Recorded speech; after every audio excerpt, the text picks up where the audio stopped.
on passe la parole donc au professeur Claire Fieschi, chef de service donc, du service de Saint-Louis, pour nous parler également de la médecine adulte et notamment des greffes.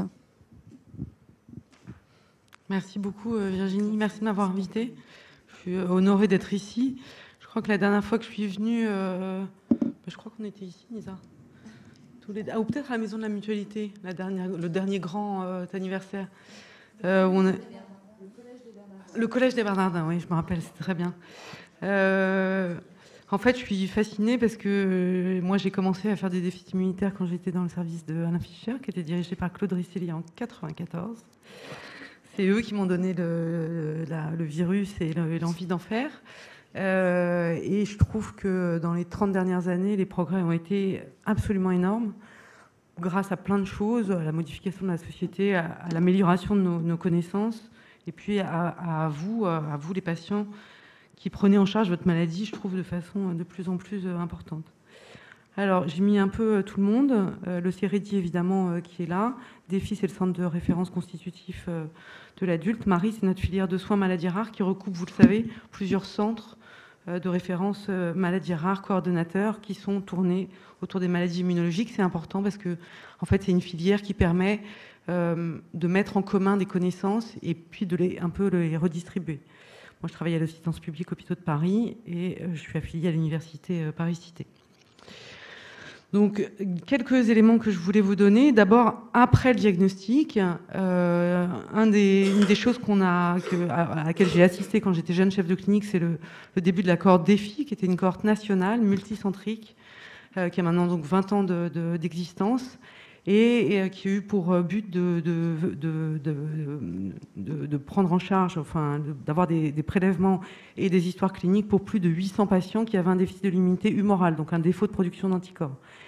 C'est une cohorte énorme et je crois que Nizar ne me contredira pas quand il s'agit, on peut dire que c'est une contribution importante au registre du CEREDI, c'est presque 10% du registre du CEREDI, et de l'ESID, puisque vous savez que le CEREDI est un des gros pourvoyeurs du registre européen. Ce que j'ai vu comme avancée dans les 20 dernières années, c'est l'expansion de la génétique, qui était, comme le disait tout à l'heure Alain, quasiment inexistante quand on a commencé, à tel point que je crois que quand j'étais interne dans le service, on disait que le déficit immunitaire comme invariable était à peine une maladie génétique, ou pas du tout d'ailleurs. On pensait que c'était pas possible. Les autres choses très importantes que j'ai vues naître, ce sont les réunions de concertation pluridisciplinaire. On en a parlé plusieurs fois, ces fameuses RCP.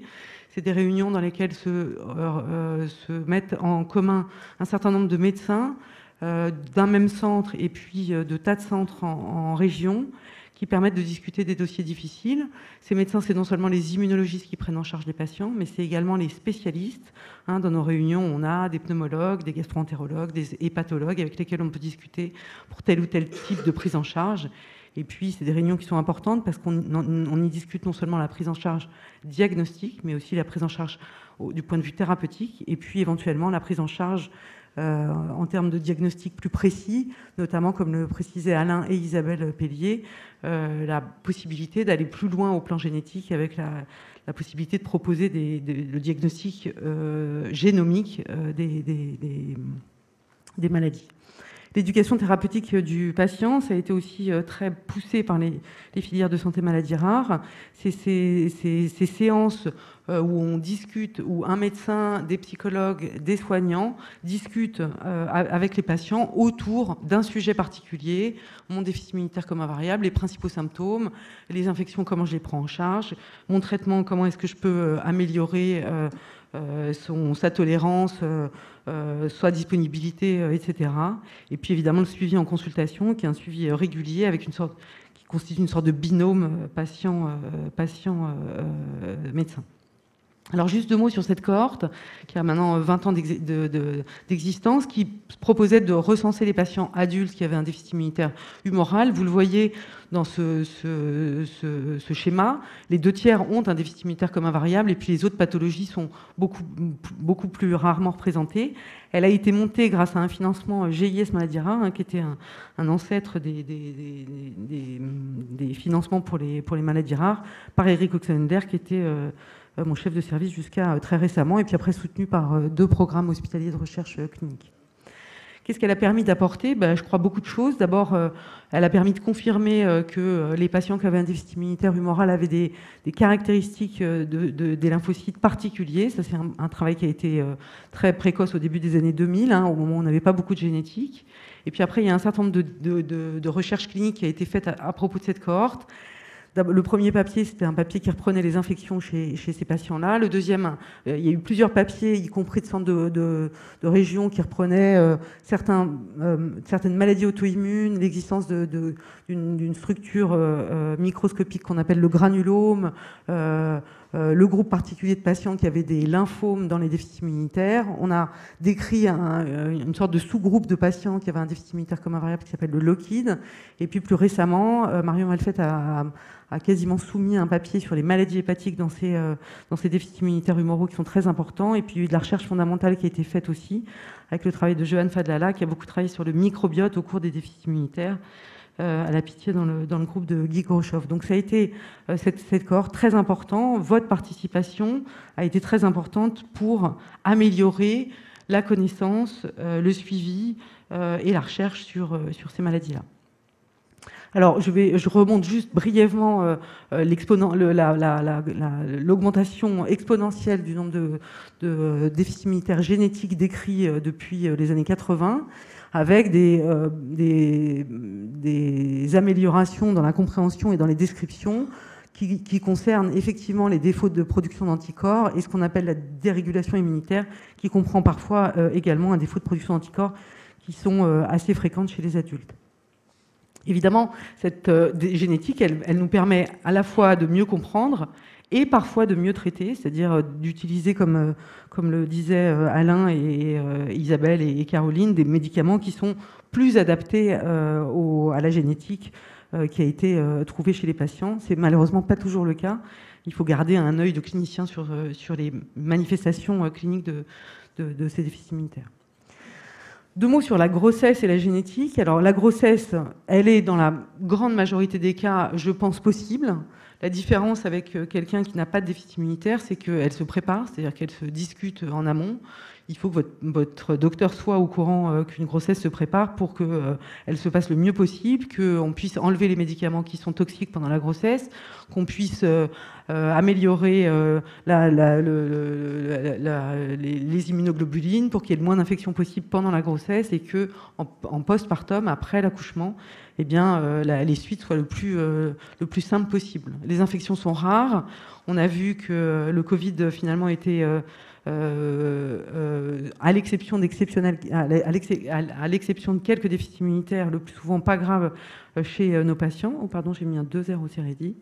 Et un papier récent sous l'égide du CEREDI qui a dirigé Nizar a montré que les grossesses se passaient finalement relativement bien chez les patients qui avaient un déficit immunitaire.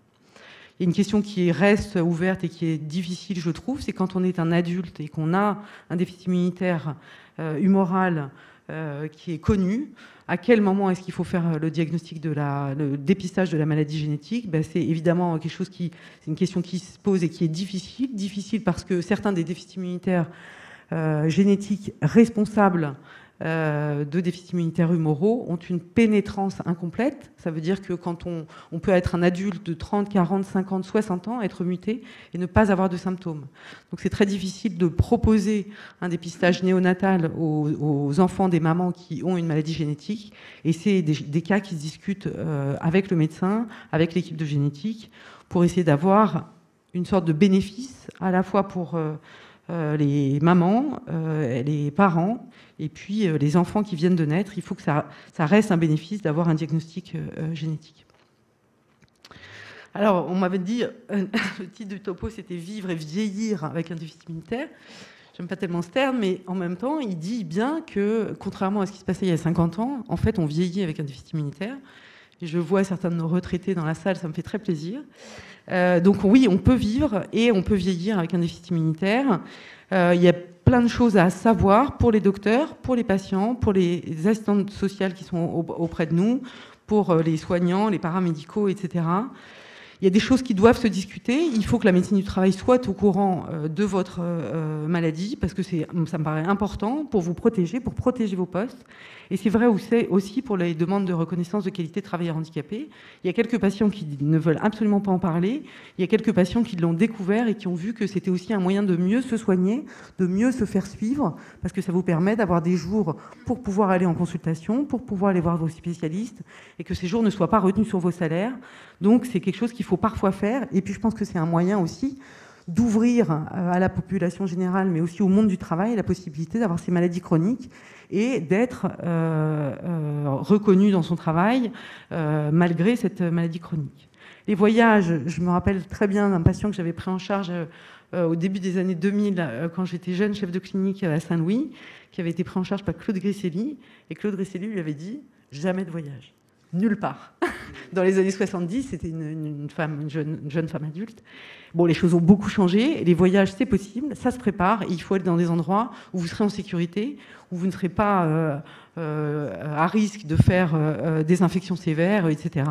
Et on peut aussi avoir un déficit immunitaire et faire une partie de ses études à l'étranger. Ça aussi, ça se prépare. Je viens de faire des certificats pour un jeune homme qui part 3 mois en Asie faire une partie de son cursus et qui va partir avec ses immunoglobulines grâce à quelques arrangements avec notre pharmacie, etc. Donc, c'est possible dans une grande majorité des cas. Et quand c'est possible, ça se discute et ça se prépare. Et puis on avait fait tout un atelier là-dessus, je me rappelle à une des journées d'Iris. Acquérir un bien quand on a un déficit immunitaire, c'est pas si simple, parce qu'il faut avoir les assurances emprunteurs, il faut céder la convention AERAS, il faut beaucoup solliciter vos docteurs pour des certificats médicaux, mais ça aussi c'est possible, et je pense que plus on le fera, et plus on emmènera les patients vers ça, et plus on fera les certificats médicaux, et moins cette maladie sera un problème. C'est ce qui s'est passé avec les maladies hématologiques, on a maintenant un droit à l'oubli de ces maladies-là. Je pense que pour les déficits immunitaires, en démontrant que l'espérance de vie augmente considérablement, on devrait pouvoir obtenir une assurance de prêt au même taux et avec les mêmes possibilités que les individus qui ne sont pas malades du tout. Mettre sa maladie dans son sac à dos, ça c'est une expression que j'utilise parfois pour un certain nombre de patients.